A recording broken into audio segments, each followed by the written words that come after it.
Assalamualaikum warahmatullahi wabarakatuh. Alhamdulillah berjumpa kembali Bapak dan Ibu bersama saya. Masih seputar guru penggerak. Kali ini saya akan berbagi pengalaman ya. Bagaimana kita mengikuti seleksi wawancara ya atau tes wawancara dengan 8 kompetensi kepribadian. Yaitu contoh nyata penerapan 8 kompetensi kepribadian calon guru penggerak saat tes wawancara. Langsung saja Bapak dan Ibu. Yang pertama adalah tujuan atau misi. Ini yang harus kita perhatikan. Di sini ada penjelasannya, yaitu menjalani panggilan hidup sebagai pengajar yang memberi dampak positif secara luas, baik bagi anak didik maupun lingkungan sekitar, sehingga menjadi proses transformasi yang menunjukkan kemajuan positif, baik bagi dirinya sendiri maupun anak didik dan lingkungan sekitar. Kemudian contoh nyatanya apa Bapak dan Ibu ya? Contoh-contohnya adalah latar belakang mendaftar sebagai calon guru penggerak adalah untuk meningkatkan kompetensi diri dalam bidang kepemimpinan pembelajaran sehingga dapat meningkatkan mutu pembelajaran secara luas baik bagi anak didik maupun masyarakat sehingga menjadi penggerak atau inspirasi bagi sesama guru untuk terus melakukan upgrade kompetensi serta menumbuhkan budaya kolaborasi antar siswa. Ini adalah contoh nyata dari implementasi tujuan atau misi kita mendaftar sebagai calon guru penggerak. Kemudian kompetensi yang kedua adalah membangun hubungan yang positif. Di sini penjelasannya adalah mengembangkan dan menggunakan hubungan kolaboratif untuk memfasilitasi pencapaian tujuan kerja sebagai pengajar. Kemudian contohnya yaitu bersama dengan guru lain, yaitu berkolaborasi untuk menciptakan iklim sekolah yang nyaman, pola pikir atau mindset yang positif, meliputi diskusi bersama atau brainstorming, dan membuat program-program kreatif dan inovatif sebagai bentuk atau wujud aksi nyata, sehingga tujuan pembelajaran tercapai. Misalnya, program gerakan aksi nyata profil pelajar Pancasila, seperti budaya gotong royong, bersama-sama peduli dan berbagi ketika teman sedang membutuhkan bantuan. Ini adalah contoh nyata dari karakter membangun hubungan yang positif. Kemudian yang ketiga yaitu adalah kompetensi kepribadian, daya juang atau relisensi.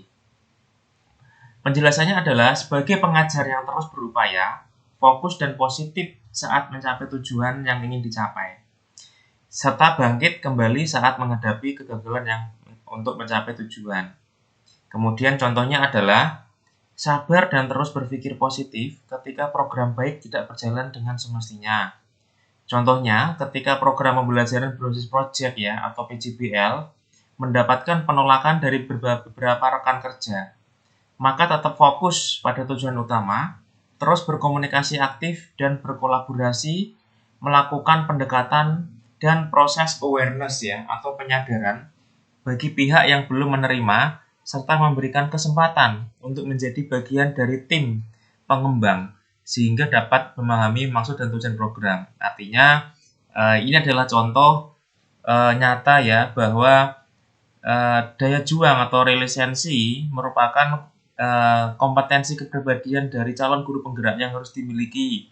Contohnya adalah tadi ketika program pembelajaran berbasis project tidak sepenuhnya diterima oleh para guru, kita terus berkomunikasi aktif ya, tidak menyerah ya, artinya berdaya juang tinggi sehingga kita mampu menyadarkan ya atau awareness bagi teman-teman yang mungkin belum bisa menerima.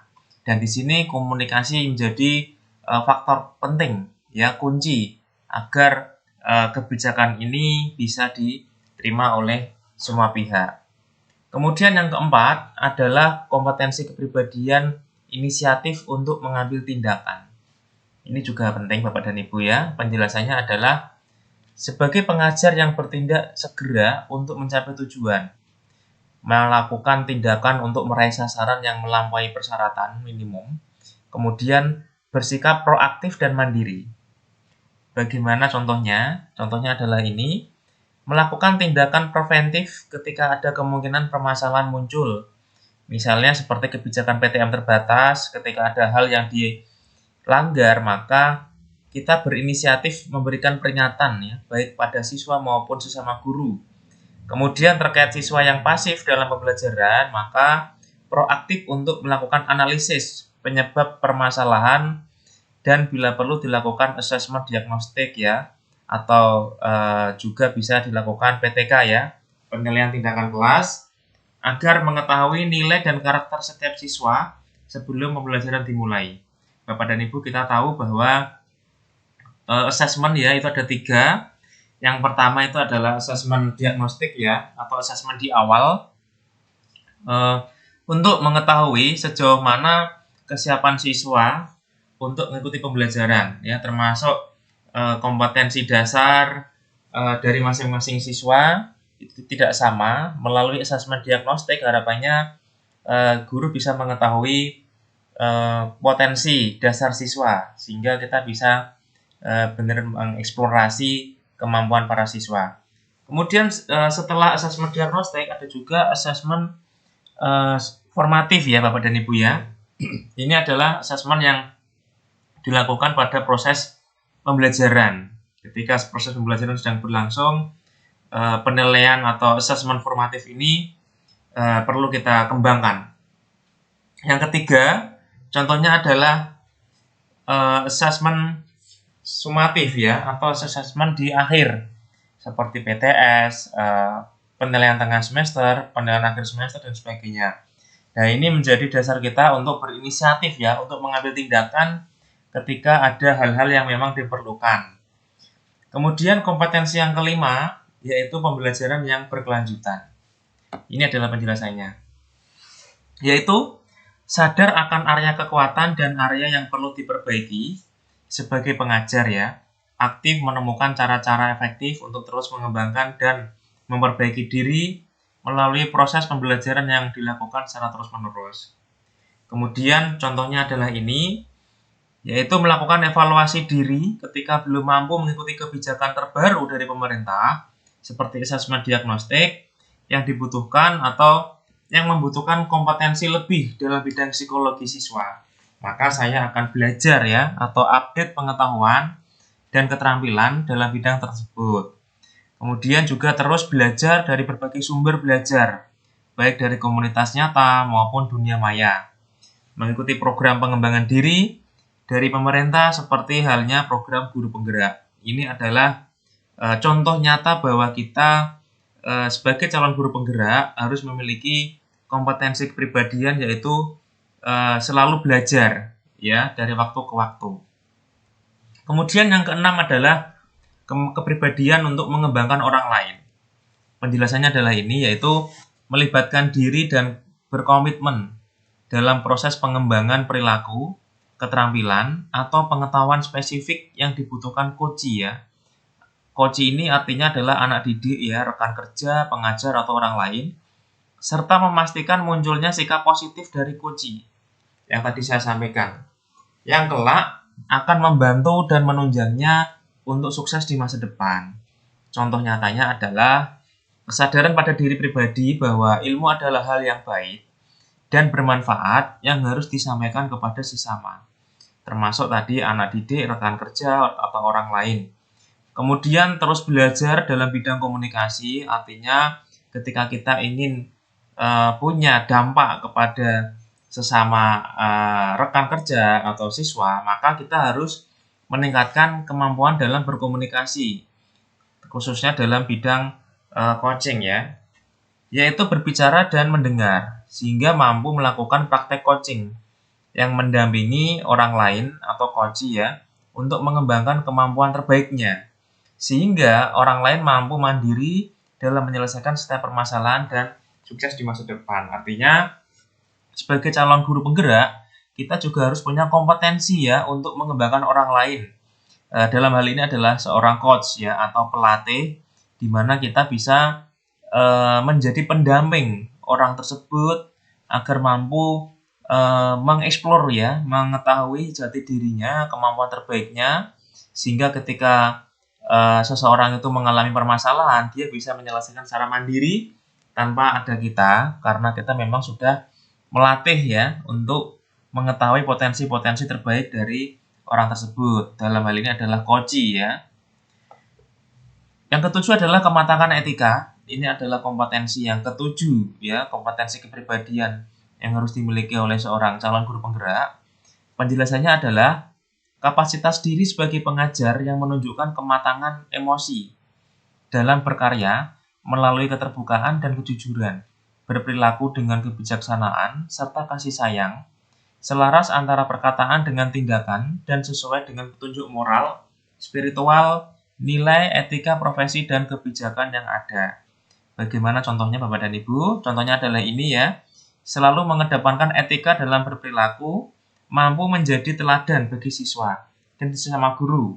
Contoh nyatanya adalah disiplin waktu ya, disiplin waktu dalam mengajar dan rapat kerja. Nah, ini adalah budaya kita ketika kita sudah berkomitmen untuk tepat waktu ya, budaya tepat waktu ini harus kita jaga. Karena apa? Di dalam program guru penggerak nanti, Bapak dan Ibu akan mengikuti rangkaian kegiatan. Dan ini salah satunya adalah kunci di mana mengelola waktu ya, atau manajemen waktu.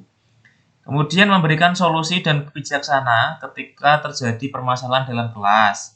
Contohnya adalah memberikan kesempatan siswa dalam atau untuk berpendapat dan guru menjaga etika profesi. Ya, artinya kita bertutur kata yang santun, ya, baik tutur kata maupun perilaku.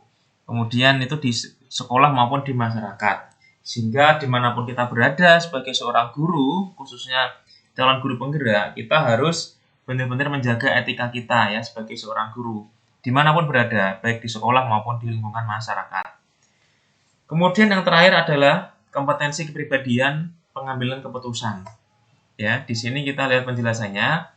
Sebagai pengajar yang mampu mengidentifikasi dan memahami masalah serta peluang dalam berkarya dengan cara mengumpulkan, menganalisis, dan menafsirkan informasi kuantitatif dan kualitatif.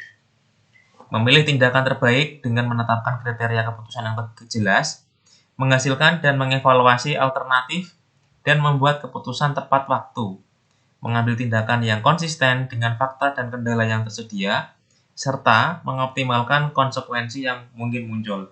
Ini adalah kompetensi yang ke-8 ya, atau yang terakhir. Bagaimana contohnya? Contohnya adalah ini Bapak dan Ibu ya.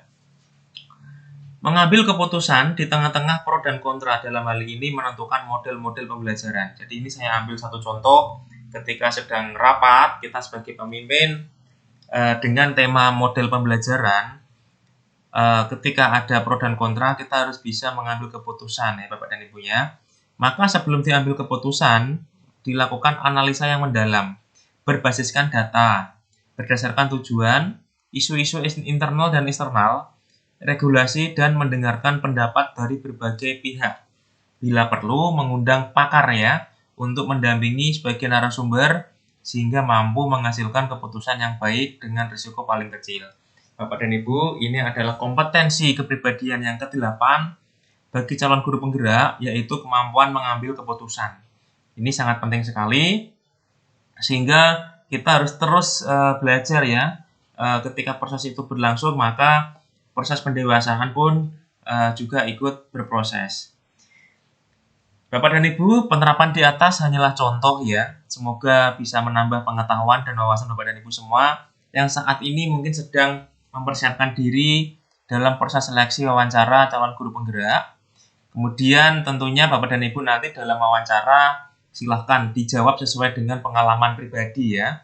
Mungkin ini hanya referensi saja sebagai bahan pembanding atau wawasan ya, sehingga Bapak dan Ibu punya gambaran dari 8 kompetensi kepribadian itu kira-kira penerapan di contoh nyatanya seperti apa. Itu adalah dari saya gambaran, semoga bisa menjadi suatu inspirasi Bapak dan Ibu ya, ketika Bapak dan Ibu nanti akan menjawab soal-soal dari wawancara tersebut. Terima kasih Bapak dan Ibu, semoga sukses. Jangan lupa terus ikuti channel saya ya dengan cara klik like, subscribe, klik loncengnya ya Bapak dan Ibu agar terus mendapatkan info-info terbaru dari saya. Terima kasih Bapak dan Ibu, semoga sukses. Salam hebat, salam sehat dan bahagia. Guru bergerak Indonesia maju ya Bapak dan Ibu. Silahkan kirimkan komentar ya, bisa share sebanyak-banyaknya ya apabila dirasa ini bermanfaat. Terima kasih. Wassalamualaikum warahmatullahi wabarakatuh.